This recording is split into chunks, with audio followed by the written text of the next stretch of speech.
Excited about series win. Anytime you get a chance to win a series, that's always a goal. Cherry on top with a sweep if you're able to pull that off.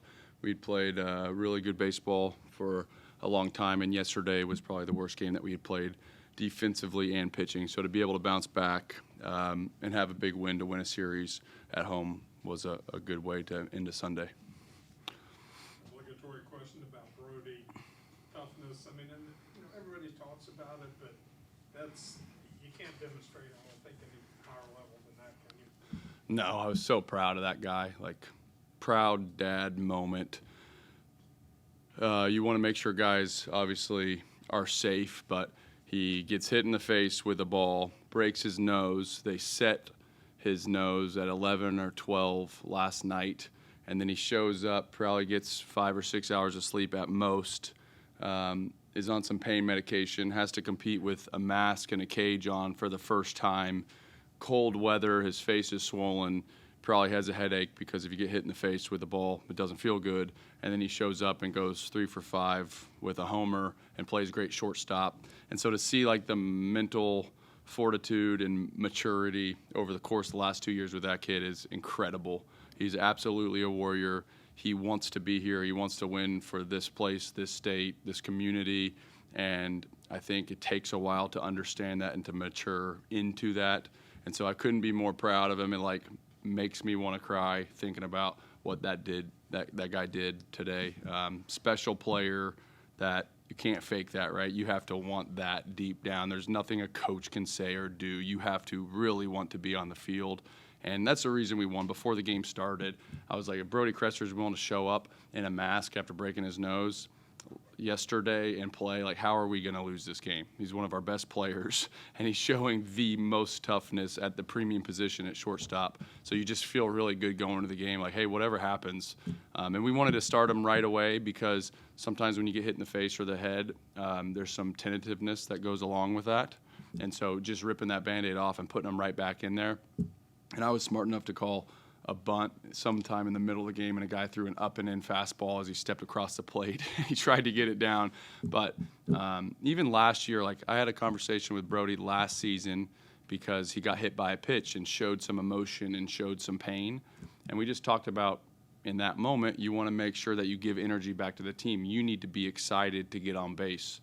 You can't show weakness. You can't show pain to the other team. You don't have that luxury. And so to have that conversation a year and a half ago or a year ago to playing with a broken nose and helping us win the game to win a series is just incredible. Coach, how impressed have you been with Gavin Kelly? As a freshman, he's playing a lot of playing time. He's hitting the ball well, but also stealing home today. How much confidence do you have in him as a player?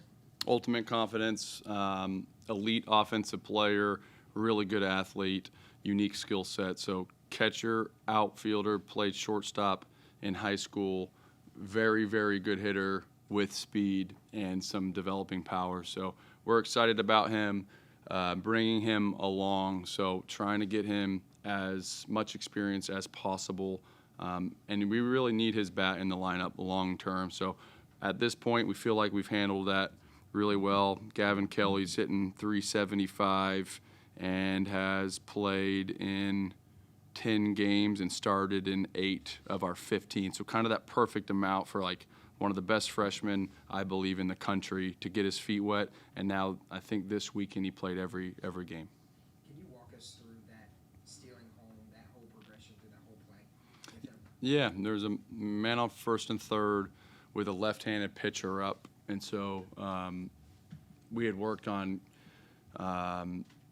the man on third base, the base stealer, essentially stealing home and the runner at first, then taking off to second. So as a left-handed pitcher is looking at the runner at first base, it probably provides an additional few seconds of hesitation because the left-handed pitcher is looking at the runner at first base, wondering why he's running in his face.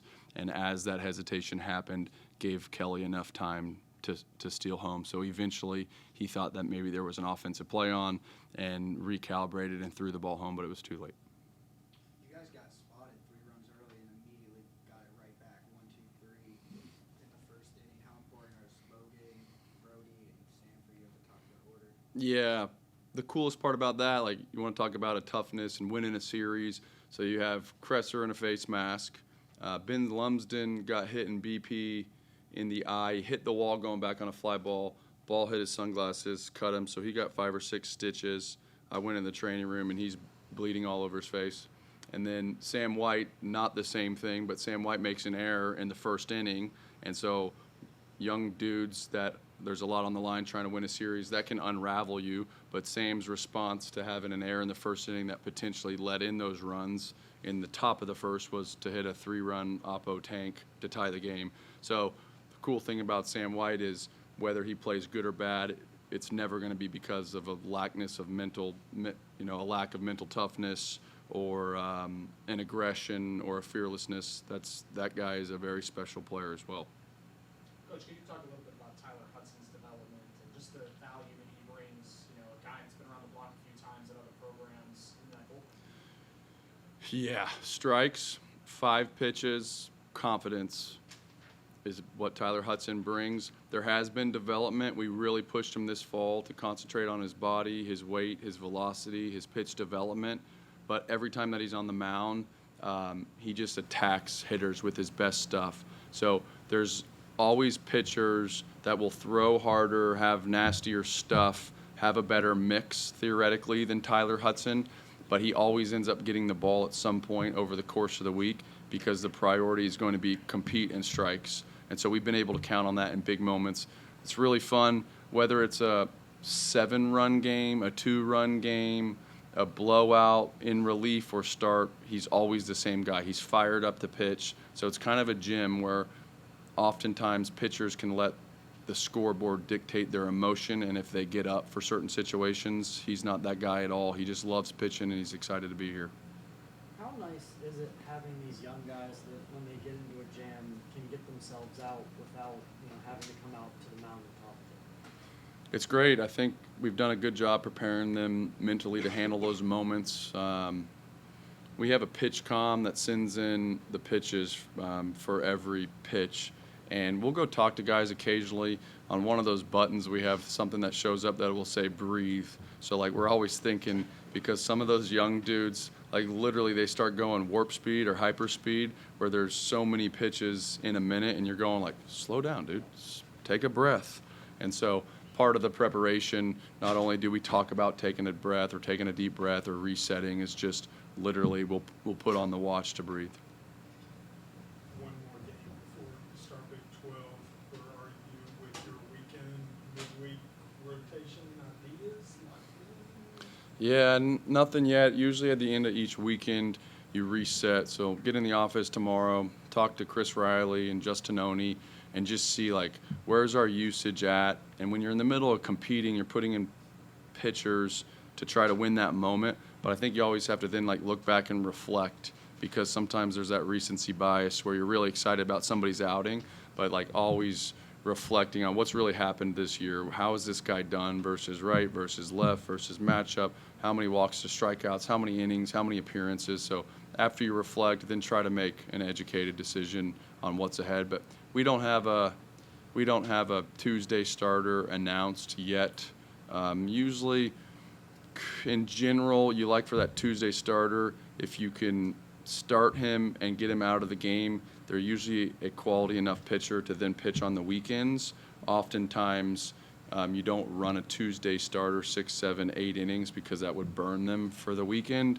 We do have a lot of depth, so we don't know if we can kind of set a Tuesday starter and let him go, or if we want to do more of that mix and match bullpen kind of game on Tuesdays.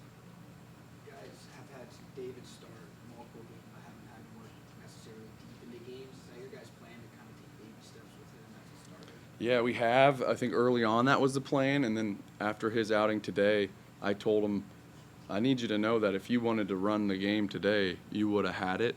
It's just we didn't give him a great opportunity as a young guy. He's so mature and did a great job, but we make an error in the first inning, and then we misplay a fly ball in left field that led to those 3 runs.